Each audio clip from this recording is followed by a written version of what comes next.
Hello, everyone, and welcome to another ACDC webinar where today we're talking about unlocking student motivation. My name is Amanda, and I'm the Assistant Director of Marketing here at ACDC, and I'm joined by our wonderful Education Director, Dr. Rena DeBas. Rena, thank you so much for joining us today. Hi, Amanda. Thank you for having me here today. Yeah, would you mind just starting off by telling us a little bit about your background? Yeah, sure. So I have 20 plus years of experience of teaching in a university as a psychology lecturer, plus I'm a mental health coach. So 20 over years that I'm working with the students and helping them, supporting them with motivations, time management skills, and also the study skills. And besides this, I'm also working in a mental health arena where I'm helping the students and adults with anxiety, depression, and other behavioral issues. That's awesome. So I'd like to dive right in and just ask you, what is motivation?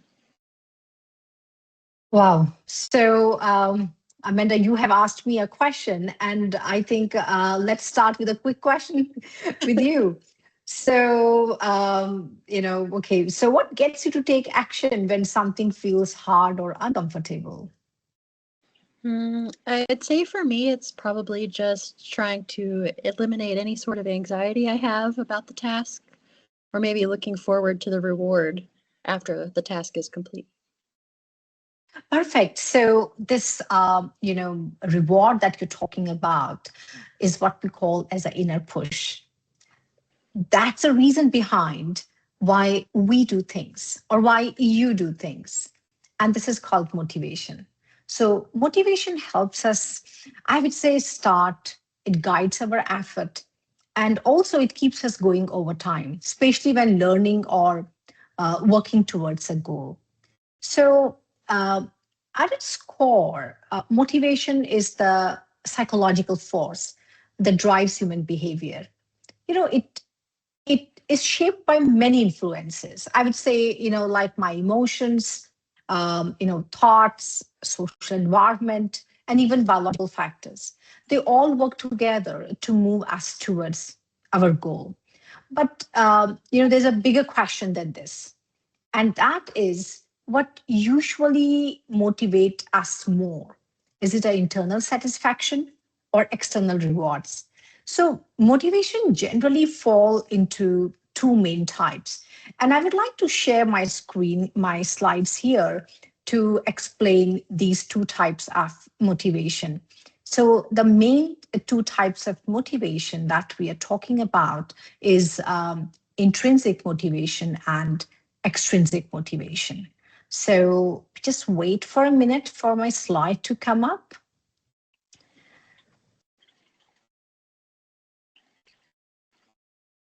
Let's see. Yeah, here they are. So perfect. So when we talk about the two types of motivation, so we have intrinsic and extrinsic motivation.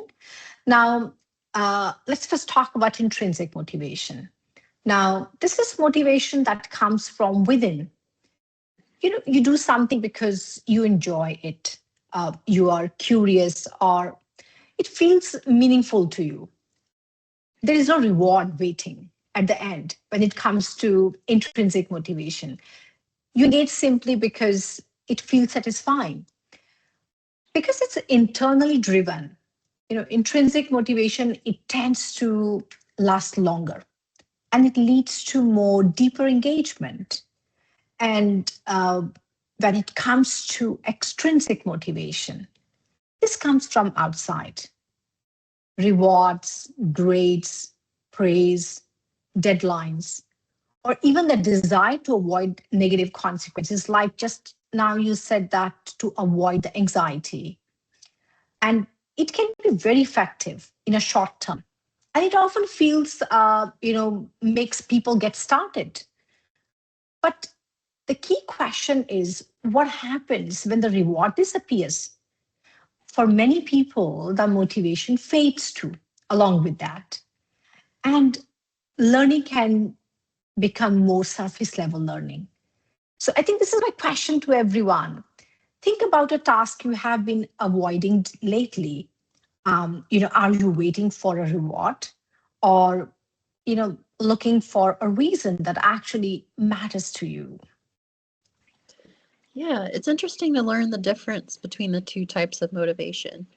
So now that we understand it a little bit better, I'd like to take a look at how it shows up or maybe doesn't show up when a student is facing a challenging task. Sometimes when students procrastinate or avoid tasks, we call it laziness, but it could be a sign of unmet needs or motivational barriers. From your experience, what might be getting in the way of their motivation? You are right.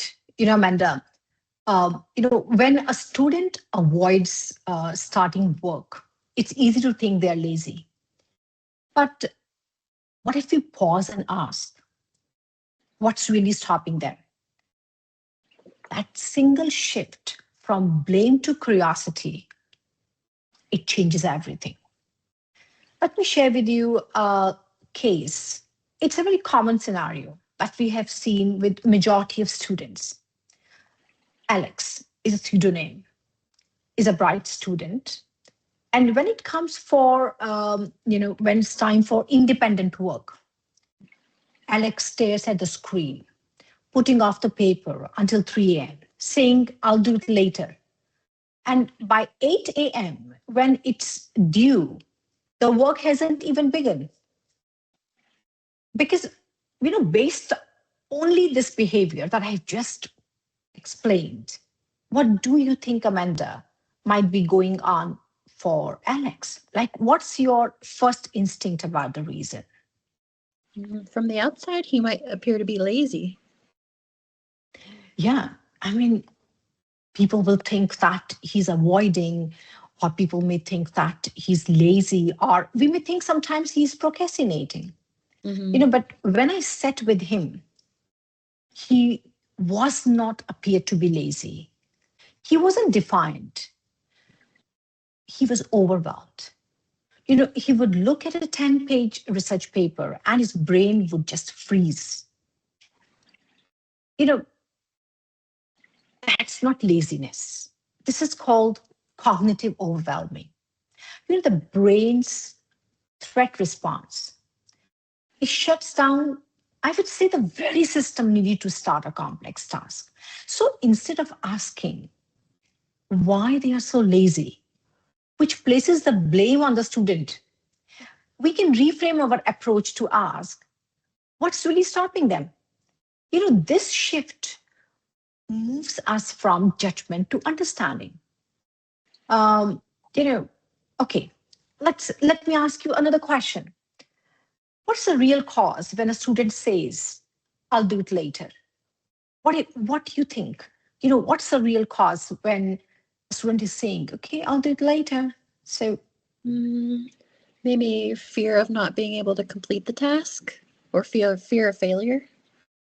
yeah, you're right. And I think many of us will come up with our own reasons for it there. Mm-hmm. Some of us will again bring the same thing. Oh, the student is procrastinating, or we Mm-hmm. might say that, oh, the student is being lazy, or fear of some other fear, like some maybe known fear. We can say that here. So I Mm-hmm. want to share with you a result of this study.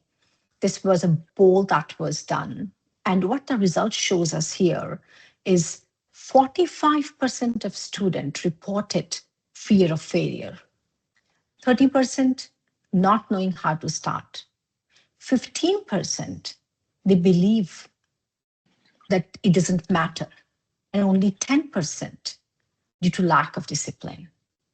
So, my point is by shifting from blame to understanding, we can respond with empathy, maybe guiding them on how to start, boosting their confidence, or helping them to see why the work matters. It's not just a change in words. I would say it's in mindset. It's a change in how we act and support them. Absolutely. It's interesting that most people would point to fear or not knowing how to start. So I think it's important to know that it's not a character flaw. So if these are real barriers, what kind of support or environment would help a student feel motivated to begin? And what needs to change for them to feel capable, confident, and willing to take that first step? To answer this question, I would like to turn to self-determination theory. Their research, this theory, actually shows that motivation isn't about willpower. It's not about pressure, or I would say forcing effort. It depends upon three psychological nutrients. Okay, think of them like vitamins your brain need to feel motivated. And when even one is missing, you know, starting a task becomes much harder for us. So the first nutrient here is autonomy. It's a sense that you have a choice. The question here is, do I have any say in this? When students feel they have no control, motivation drops quickly. For example, imagine being told to write an essay on a topic you did not choose. And not even the topic, even the format, that it's totally not decided by you. Even before you begin, your energy dips. Not because you can't do it, but because it doesn't feel like it's yours. So, autonomy. And the second nutrient here is competence. That means, feeling capable of doing the task. Now, the question here is, can I actually do this? Think about a student starting, staring at a blank page or a complex math problem with no clear starting point. And avoidance in that moment isn't laziness. It's a response to feeling overwhelmed or unsure, and stepping away feels safer than failing here. So the second component here, or I would say the second nutrient here, is competence. And the third nutrient is the relatedness. It's a sense that this work matters to me or connects to my world. The question here is, does this have meaning for me? Like a science assignment can feel pointless until a student sees how it relates to solving a real world problem, or maybe helping others, or connecting to something they care about, like health, technology, or the environment. So, I remember when we were in school, we were always asking this question: why do we have to do this math question? How they're going to help us? Why we have to do algebra? And tons of these questions were coming. So that relatedness where we feel that it relates to me, I think that is helpful. So when motivation is missing, it usually means one of these nutrients is lacking. And that changes how we respond. So instead of labeling a student as lazy, we can ask a more useful question: which nutrient might be missing here? Do they need more choice, more support to build confidence, or a stronger sense of meaning? When we respond that way, we create environment where students feel capable, confident, and ready to take that step. So, what's powerful about this theory is that it gives us a diagnostic checklist instead of a judgment. And I would like to repeat this point, that it gives us a diagnostic checklist, not the judgment. So when a student is procrastinated, we can ask, is this an autonomy issue, or competence issue, or a relatedness issue? So, one thing that I've learned from this theory is that most academic struggles are symptoms. They're not the causes. Absolutely. So you've given us a well-rounded diagnostic lens, But I believe there's one more layer, right? Which would be the story that the student tells themselves about their abilities. Story, narratives that we create. And I think not only the students, we all create these narratives. And Mhm.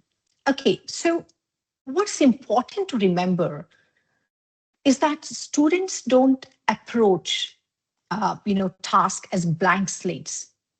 They bring a history of experiences, feedback, comparisons, and over time that forms a story about what they think they're capable of. They're hearing the feedbacks from the parents, from the teachers, from their peers, right from the childhood. So that forms a story.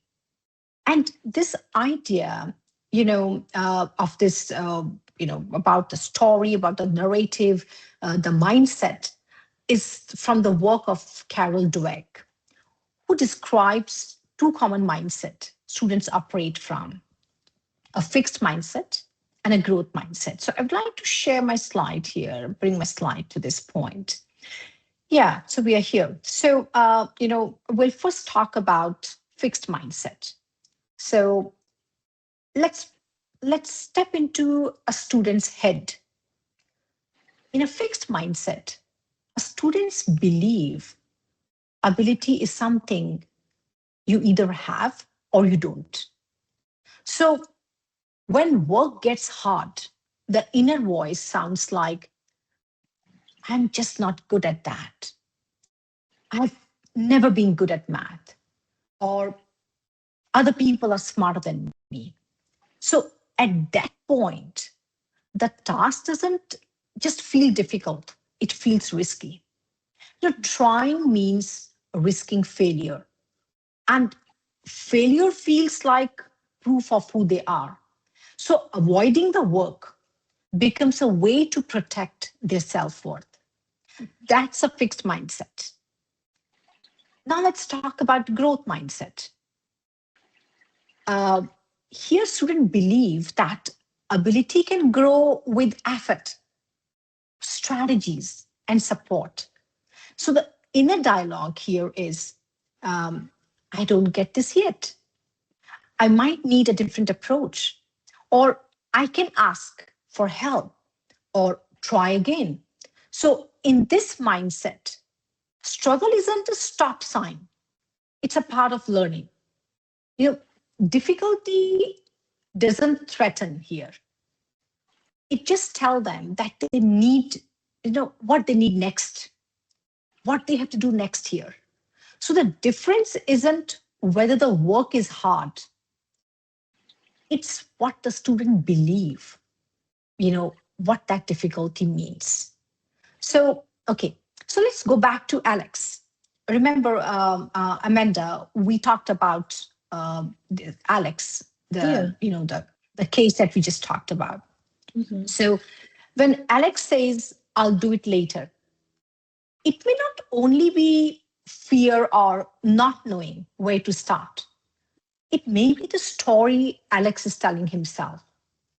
If I try and fail, it proves I'm not capable. And when that's the story, they start feeling risky because failure wouldn't just mean being wrong, it would feel like proof of not being capable. So, this is where mindset and motivation intersect. You know, we can offer choice, teach skills, and show a relevance. But if a student is stuck in a fixed mindset, they may still hesitate to begin because effort feels like exposure and trying feels unsafe in that situation. So, our real work, as an educator, as a parent, isn't just helping students complete a task, it's helping them change the story they tell about themselves, the narrative they tell about themselves. When students begin to see ability as something that grows rather than something, you either have or don't, effort becomes safer. And taking that first step, it actually becomes possible. Absolutely. It's important to kind of change the narrative and how we view things. So would you be able to maybe provide some examples? Yeah, sure. I can give you some quick classroom examples, very relatable, in fact, I would say. Okay, think about feedback. When a student hears, you are so smart, they may start avoiding challenges. Now, that's some things. Sometimes people ask that, okay, you have been called smart, but why you avoid the things after that? Mm-hmm. Because they don't want to lose that label. But when feedback sounds like, I can see the strategy you tried here, or your effort really paid off, it reinforces the idea that growth comes from process, not perfection. So what matters is the process.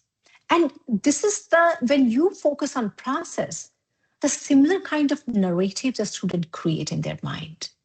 I can give you another example. Like, okay, consider mistakes in Mm-hmm. a fixed mindset environment. Mistakes feel like proof of inability. Mm-hmm. Students hide them or avoid starting altogether. But in a growth mindset classroom, mistakes are treated as data, Mm-hmm. something we learn from. A low grade becomes feedback, not a verdict on who the student is. Mm-hmm. That's absolutely true. And so what happens when it's hard to get motivated? A big question. Yeah. What happens when it's hard to get motivated? And I would like to, when I will explain that, I would like to link that with brain also. But I Okay. will try to simplify my explanation and the terms that I'm going to use. Okay. Let me start with this another situation. Now, this is not about a student, but this is about an adult. Mm-hmm. Um, I know a professional, very capable, experienced, and I would say committed to their work. They have successfully managed complex projects before. But recently, they told me that they keep postponing one important task. It's not difficult, it's not new, and they know exactly how to do it. Every day they say, I'll start tomorrow. And then tomorrow comes and it still doesn't happen. So they start questioning themselves, why can't I just get started? So just give me a minute, Amanda. So just like the student we talked about earlier, this isn't about ability, or I will say intelligence or commitment. It's a disruption in motivation, not about the lack of capability. I would like to share with you my slide here. And I think that can explain it much more.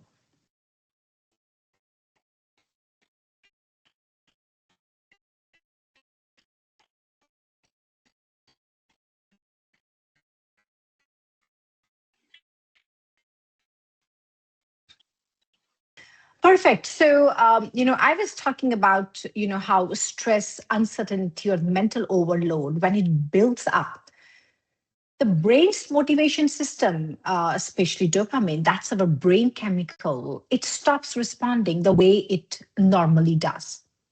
And dopamine, it helps us initiate action.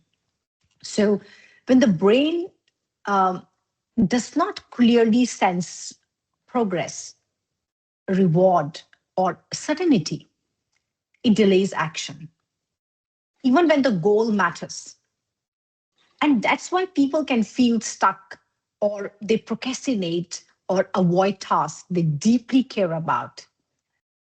So, whether it's a high achieving student or capable adult, the pattern is the same. I care, I'm capable, but I'm stuck. So, this tells us something important.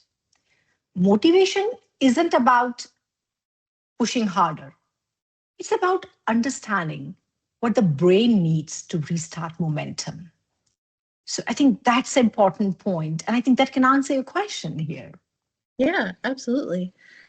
So I understand that motivation can be kind of a tricky thing to navigate. So why do we sometimes, why is it just so hard to get started sometimes, even on things that we really, really care about? Great question. You know, I will bring dopamine again here in our Mhm. brain chemical. So this is when dopamine, where this our dopamine, our brain chemical, as we know, it drives reward and motivation. Mhm. But dopamine isn't just about pleasure. It's about anticipation, momentum. It motivates us to take action or so we can experience a reward. Now think about activities like gambling, fishing, or even metal detecting. You take an action, um, get a small or random reward, and dopamine floods your brain. Mhm. That feeling motivates you to keep going, makes you want to try again, just one more cast, one more spin. Now, here's a key insight: motivation usually follows action, not the other way around. Because we always say that, okay, let me get motivated first, let me motivate myself, then I will hit gym. Mhm. Let me motivate myself, then I will start on an essay. So we Mhm. often wait to feel motivated first, thinking, I will write when inspiration hits. But the brain actually works the other way. Action creates reward. Not that our feeling good or, that reward it creates action, but our action creates reward. Mhm. Reward creates dopamine, and dopamine fuels more action in us. So whenever routines break down during the period of high stress, or I would say reduce structure, like during pandemic, you remember during pandemic, the cycle was disrupted. Mhm. We did fewer activities, we had less structure, fewer interactions. So our dopamine levels dip. That's why it feels hard to start things, even when we know we should. So the less we do, the less motivated we feel.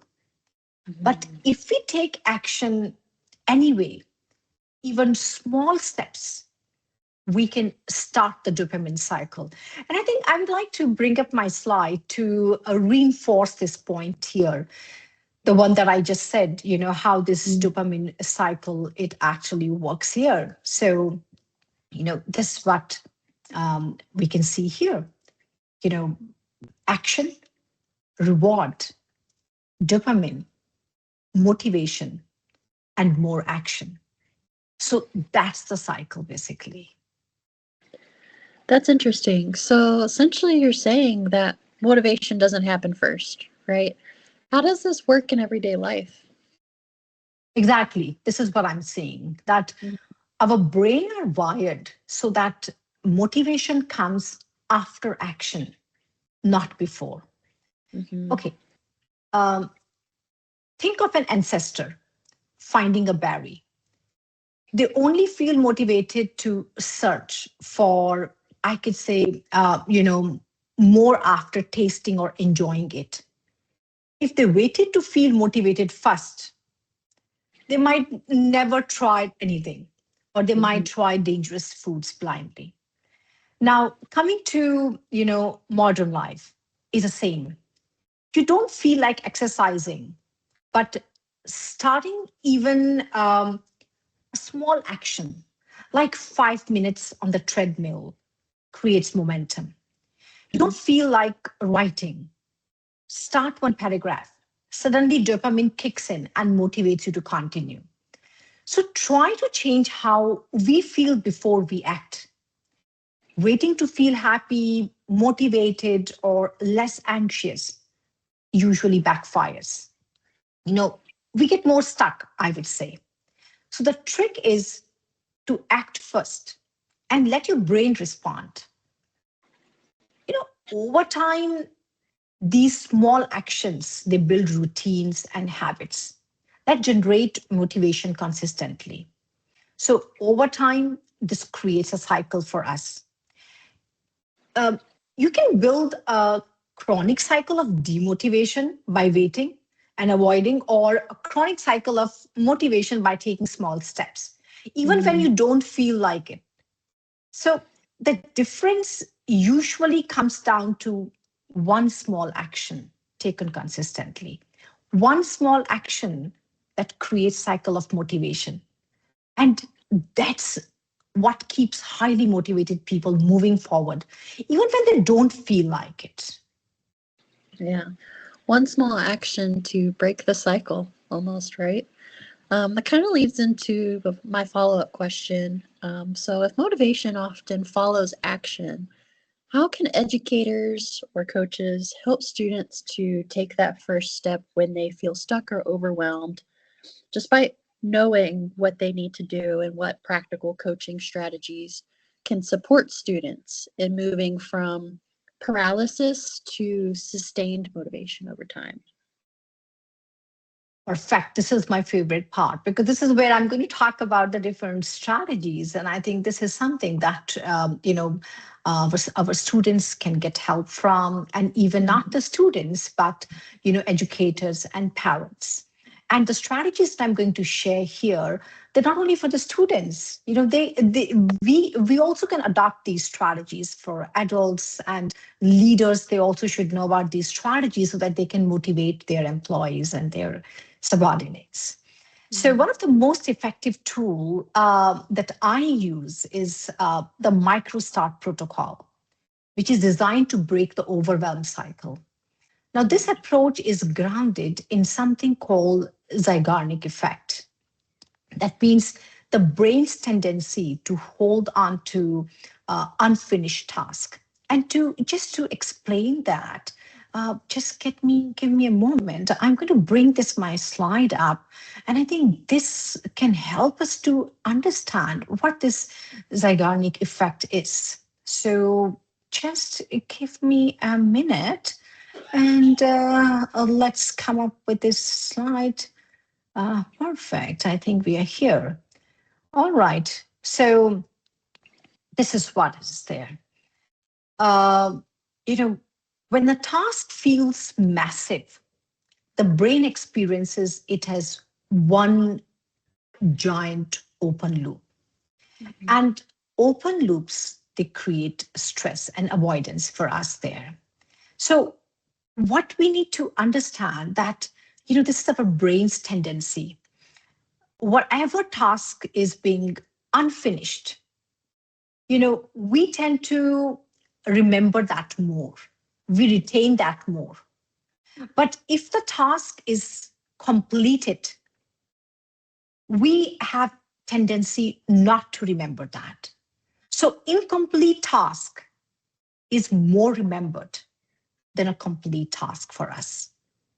And that's where the stress comes in. That's where we feel less motivated. And that's what stops us from taking action.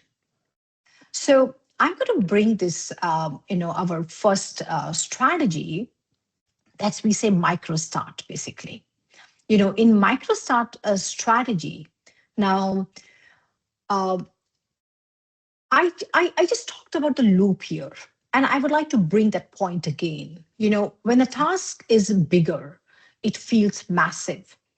The brain experience it as an open loop, and this loop, it creates a lot of avoidance. It creates stress, and also even it lead to shutdown, not motivation.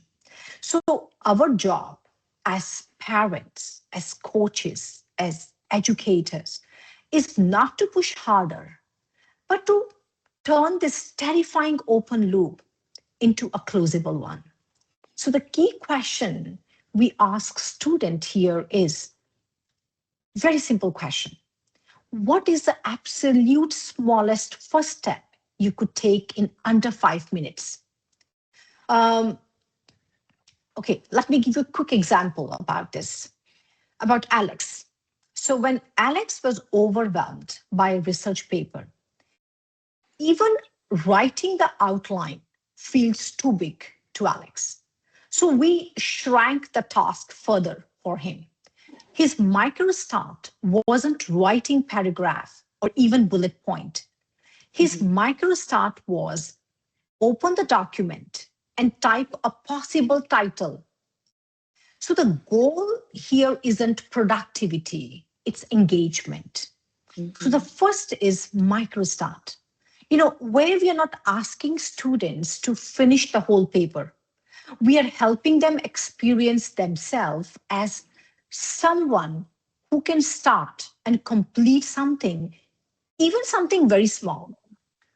Now, this is called micro start.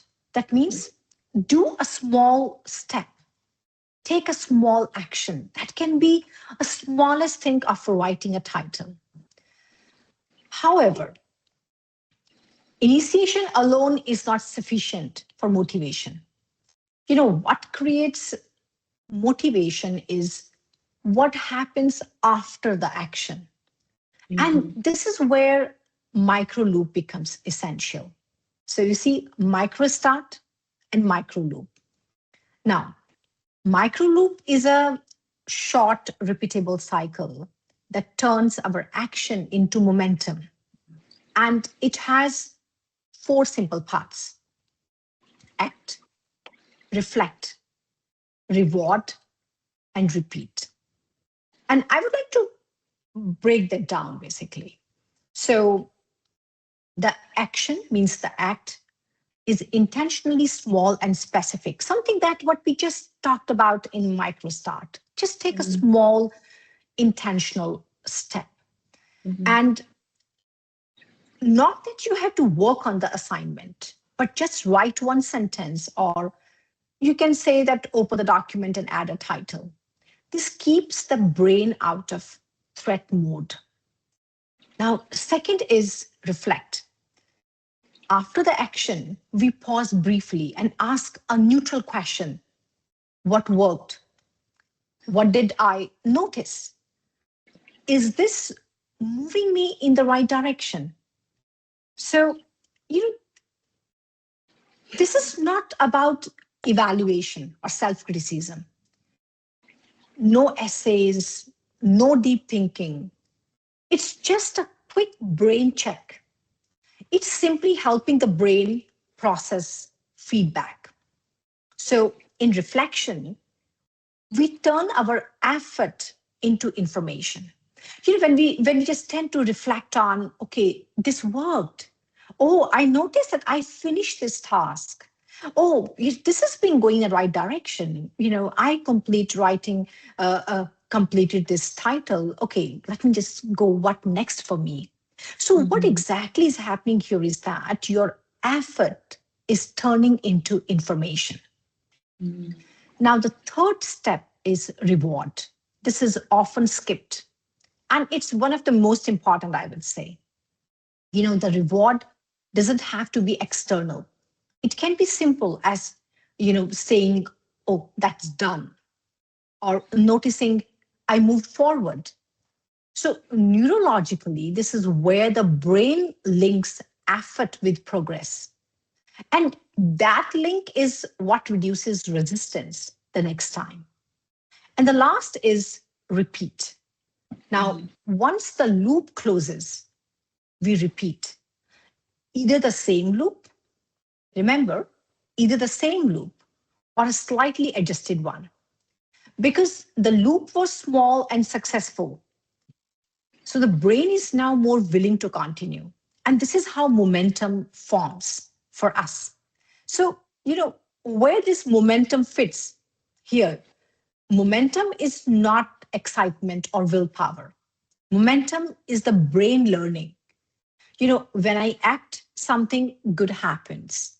So each completed micro loop that what we have, that has all these 4 steps, it lowers our uncertainty, it increases confidence, it makes the next action feel easier. So after a few loops, students stop asking, how do I start? They begin asking, what's the next small step? So that shift is a momentum. So this is something that I use a lot with my students, micro start. So sometimes we do get students, who have issues in completing assignment. So, we use these strategies with them, not to ask them to complete the assignment, but just think of a title for this essay. Okay, Yeah. and then give them, just to reward yourself and notice their effort. And then we go back to the second. Okay, so what next now? So not to do an essay, but go step by step. And each step should be intentionally taken and rewarded. And then that momentum comes in with that. Yeah. So why do these steps work, but just regular motivation doesn't on its own? Very simple, Amanda. Motivation is unreliable. You must Mhm. be thinking that, yes, motivation is unreliable and Yeah. micro loops are reliable. you know Wonderful. so micro steps get students moving and micro loops keep them moving, and momentum is what naturally emerges when the brain experiences these safe action, feedback, and reward repeatedly. So, we don't chase motivation, we design better loops. So that's what I always do. That's what I always, when I work with the students, I always tell the parents, because I get the students who are in middle school and I get the students from high school. And usually the parents, ask me this question. They always say that, okay, so, what next year and how you're going to work with the student. So that's what Mhm. I always tell them, that, what is my task here is basically that I'm not going to chase motivation, or Mhm. I'm not going to motivate your child. I'm just going to design a better loop for them. And that's it. Wow. And that's what it comes in. So that's where I think my slide also, echo the same thing here, that the moment your loop is closed, there's a Mhm. momentum for us actually. Awesome. Do you have any specific examples? Um, Yeah, I have actually.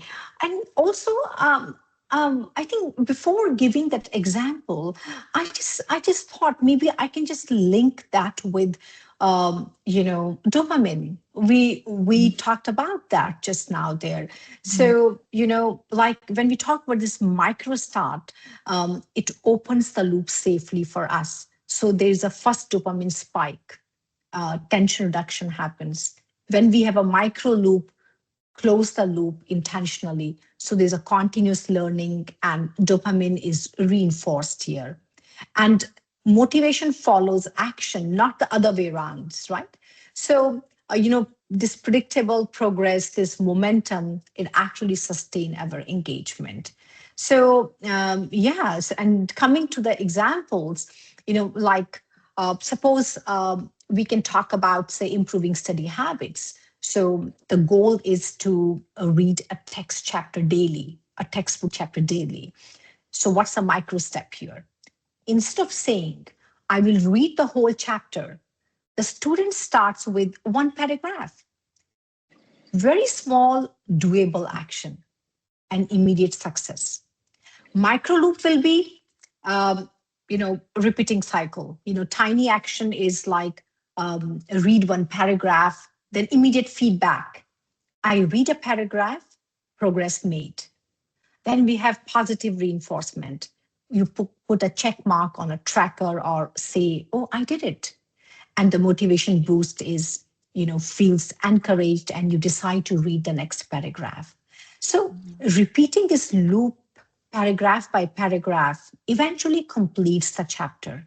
So small wins create momentum and it reduces the overwhelm and I would say build a steady habit for the students. Yeah, that's awesome. Many times we start studying or working with good intentions, right? But we get distracted, overwhelmed, or thrown off by something predictable like phone notifications, boredom, stress, self doubt, confusion. What strategy can we use for this? Okay, I have a question here, a poll question, and that's this question is for you also and for our audience also. Okay. So yeah, Amanda. So when you are studying or working, what usually pulls you off track? Select one. You can select more than one also, but yeah. Mhm. I would say definitely my phone. And I'm sure majority of us will have the same answer for that. My Yeah, I phone. don't even need a notification, just my phone. Yeah. Yeah. So, notice something important here in these options. Most of these are predictable obstacles, isn't it? It's not Yeah, something unpredictable that I have given here. These are all predictable obstacles for us. That yeah. means we don't need more motivation.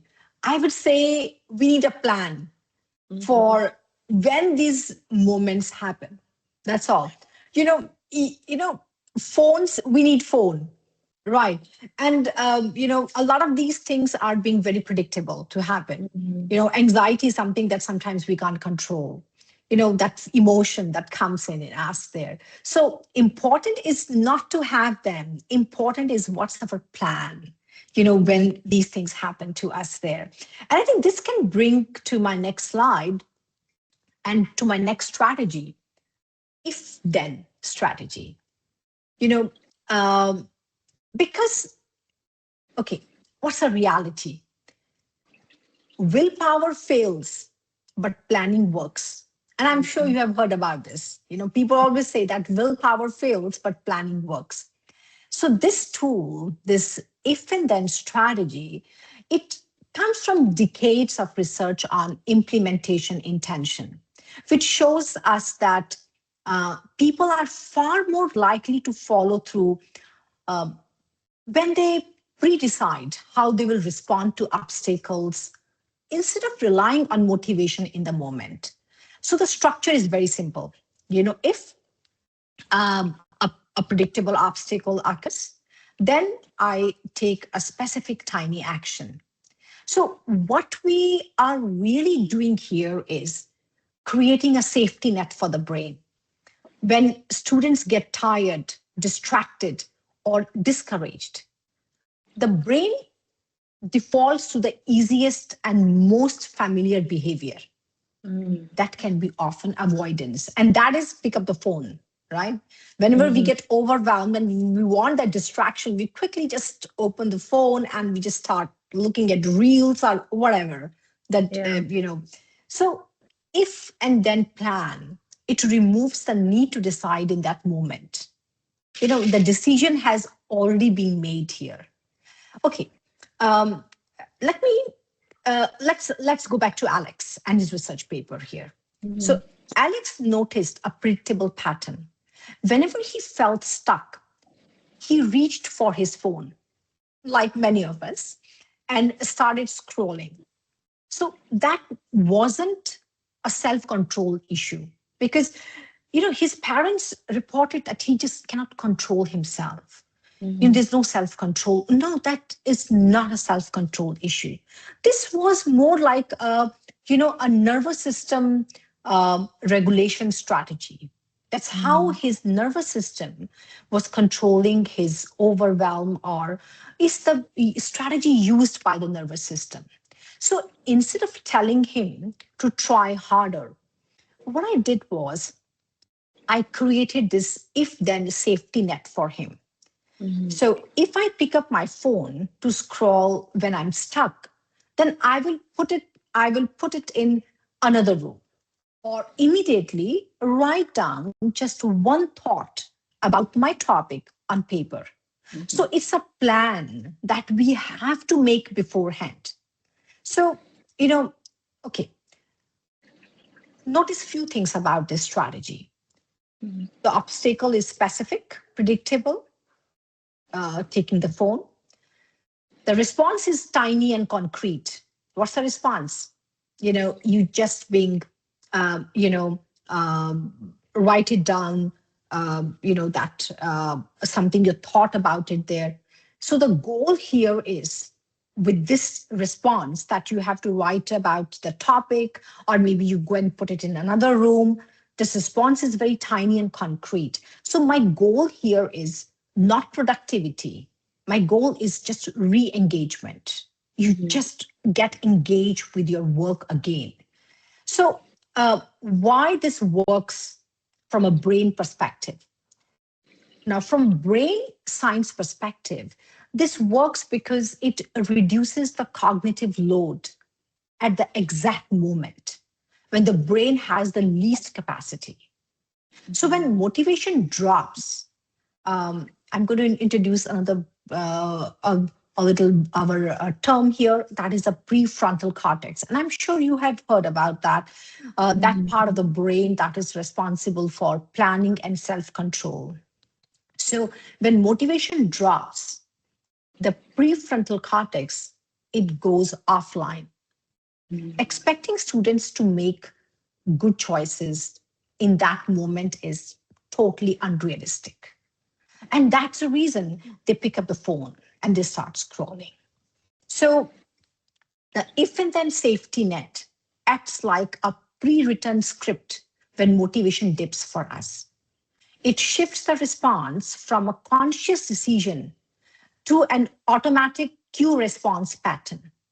So, in other words, if I say, we're not asking the brain to generate motivation here, we are bypassing motivation altogether and making action the default.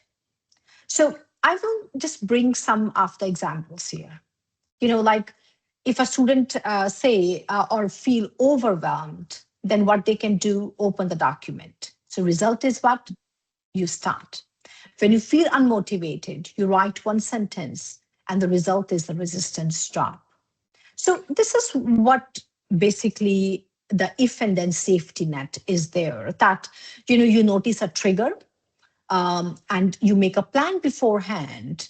Like if I feel the urge to quit, then I will write one sentence starting with, I'm confused about. So you already have a plan in advance. Again, these are not productivity hacks, they are regulation strategies that keep student from dropping out of the task entirely. So the if and then safety net, it actually works because it respects how the brain actually functions under stress. So when students don't have to decide what to do next, they're far more likely to stay in the game even Mhm. when motivation fades. So, Mhm. this is the safety net that I have worked with my students a lot, and it helps. It really Yeah. helps. I would really like to try this myself if that's okay. I also face motivation issues just like anybody else. Yeah, So let's yeah. see if I can use the Let's if do it. then Yeah, technique, let's do yeah, in my it. own life. I'll share some situations that I sometimes struggle with, and if you can help me figure out the then actions, then that would be perfect. Yeah. All right. So, yeah, tell me So yeah, some situations that you are in. if I feel like giving up when a task feels too big or overwhelming. Um, then I would say I take a 5-minute break or refocus on a small step. Mhm. That way, I feel like I'm making progress instead of freezing. Perfect. If I feel unmotivated, even when I know the task is important. Okay, so in that situation, Then I remind myself of my, say, personal goal or why it matters. So that connection to purpose usually spark the push that you need. Wonderful. If I get completely stuck and don't know what to do next. Completely stuck. Okay, so in that situation, then I change my approach or maybe try a different method because a small tweak or shift in the perspective or my approach, it can get me moving again. Yeah. And the last one, if I fail a task and it's hard not to get discouraged.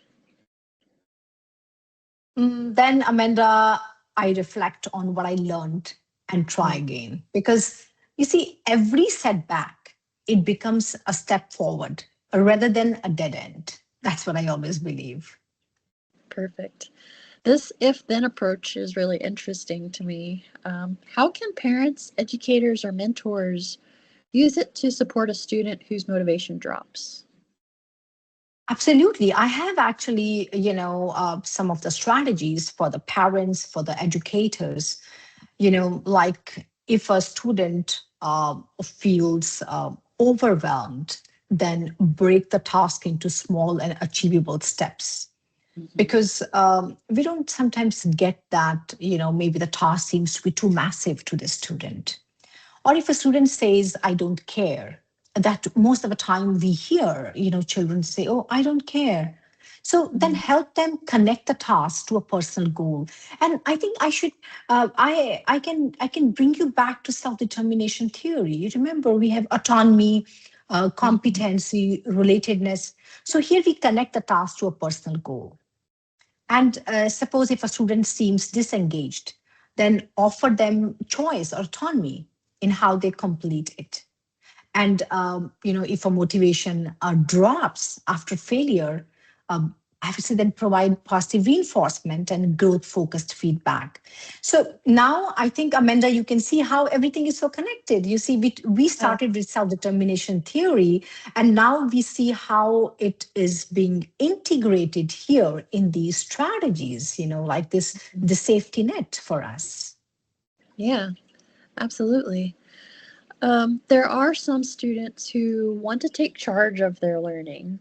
Have you ever worked really hard on something, but later thought, I'm not sure that worked, or how to do it better the next time? Yeah.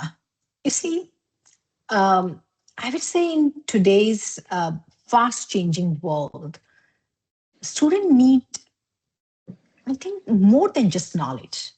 They Hmm. need the skill to manage their own learning, adapt to new challenges, or stay motivated throughout. And one of the most effective way to do is through self-regulated learning strategy, or we call this as SRL. Now, this is a skill of managing your learning instead of just repeating effort. So, Hmm. if it happens in three phases, one is a plan, that's a forethought, where Hmm. you plan your goals and strategies. Second is performance, that is do and adjust. And the third is reflection. So if I just explain planning and goal setting, that's our first step. So before starting a task, think about what you want to achieve and plan and how to get there. Example, if you have a big assignment, Hmm. break it down into small steps and decide which step you will tackle first. That's the forethought and plan comes in. Then you have performance, where we have active learning and monitoring comes in, means do and adjust. So Hmm. while working on the task, pay attention to your progress and adjust your approach if needed. Like um, if you notice one study method isn't helping your helping you understand a topic, then try a different approach, like using flashcards or teaching the concept to a friend. The third is self reflection, that is review and improve. So after completing the task, reflect on what worked well for them, Mhm. what could be different, or what could be done differently next time. Example, like after finishing a project, ask yourself, what strategies helped me succeed? Where did I struggle? And how can I improve next time? So I can link the three nutrients that we talked about: autonomy, competence, ratedness here also. So choosing a topic for a project, autonomy; Mhm. mastering a challenge concept, competence; and working with the classmates in a study group, relatedness, can all increase our motivation naturally here. So this is our one of the strategy again. I know the strategies that I'm sharing with you here, Amanda, are all the strategies that I have worked with my students, and also we have planning, or we have been working with the students with ACDC. We're using these strategies here. Wow, that's awesome. Now, would you mind kind of summarizing these strategies? Yeah, sure, Amanda. So we have these all the four strategies that we shared here. Hmm. So we have microstep. Microstep is best for when we feel stuck or when we feel overwhelmed. Hmm. So it helps us to make take a small step. So it makes the start easy for us. Then we have microloop. Microloop is more for students, who can start but they lose focus easily. So, to keep momentum through small cycles: act, reflect, reward, and repeat. Coming to our third one, that's if and then strategies. These are for students who need guidance on triggers, like phone or, other, obstructions that they come across. So here we create automatic response to obstacles, if and then, and last is our self-regulated learning strategy. This is for students who are ready to take control. So Hmm. here we build more long-term learning habits for them. So this are the four strategies that we have just discussed. Wow. It's all connected and each one can help in different ways. And I love that. Um, Yeah, what advice do you want to give our educators and parents? yeah.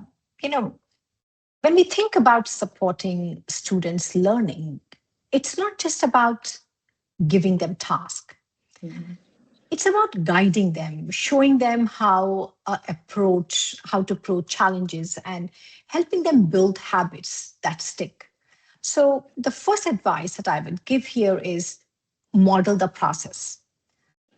Let students see how you think, plan, and solve problems. So they Mhm. have a roadmap of for tackling their own work. Second one is encourage practice. You know, skills grow through repeated supported effort.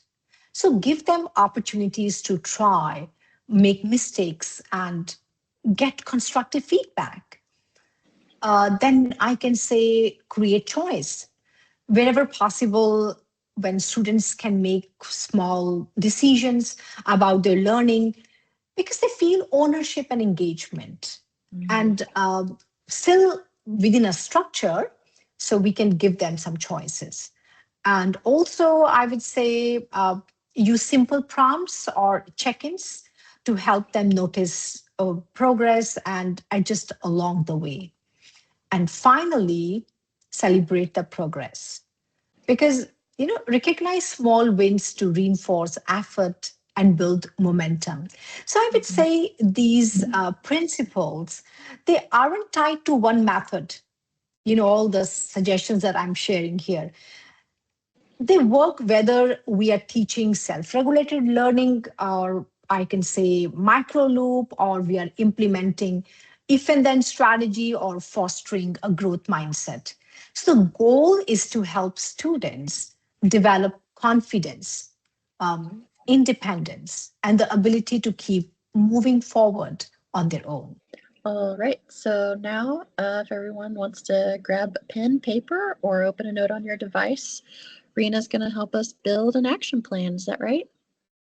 Yeah, sure. So for this, let me just share my slides here with you. Uh, Perfect. I think we are here with our slides. So let's quickly get hold of my slides here.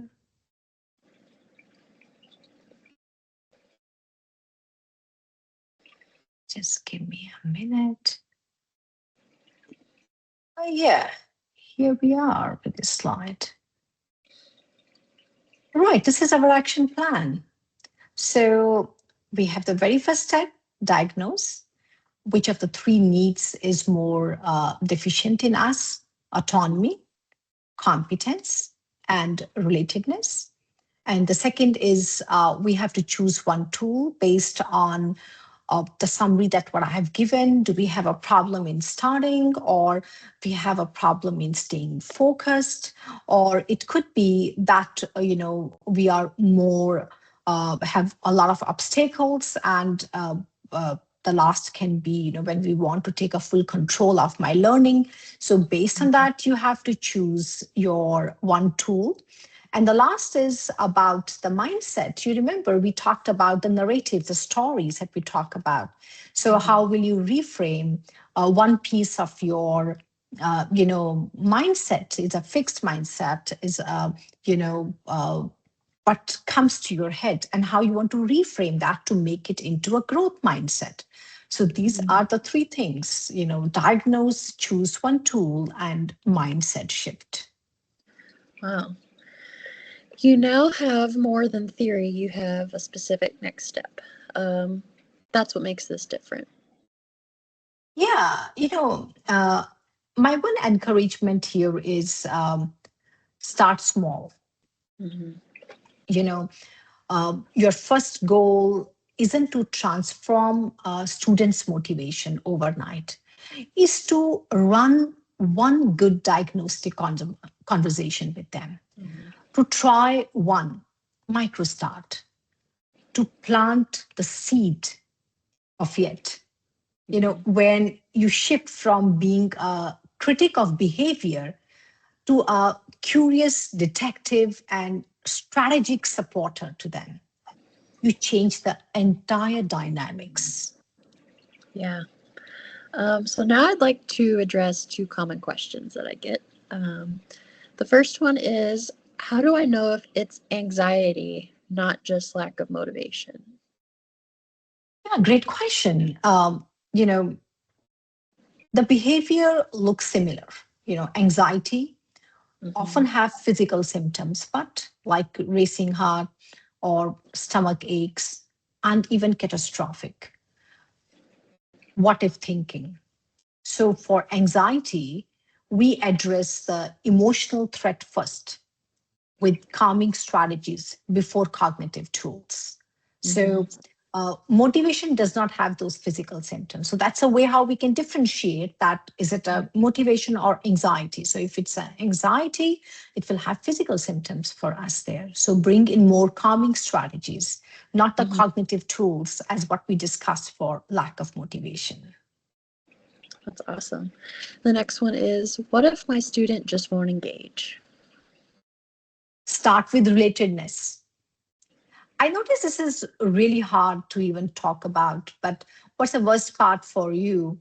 So, you know, build connection before competence.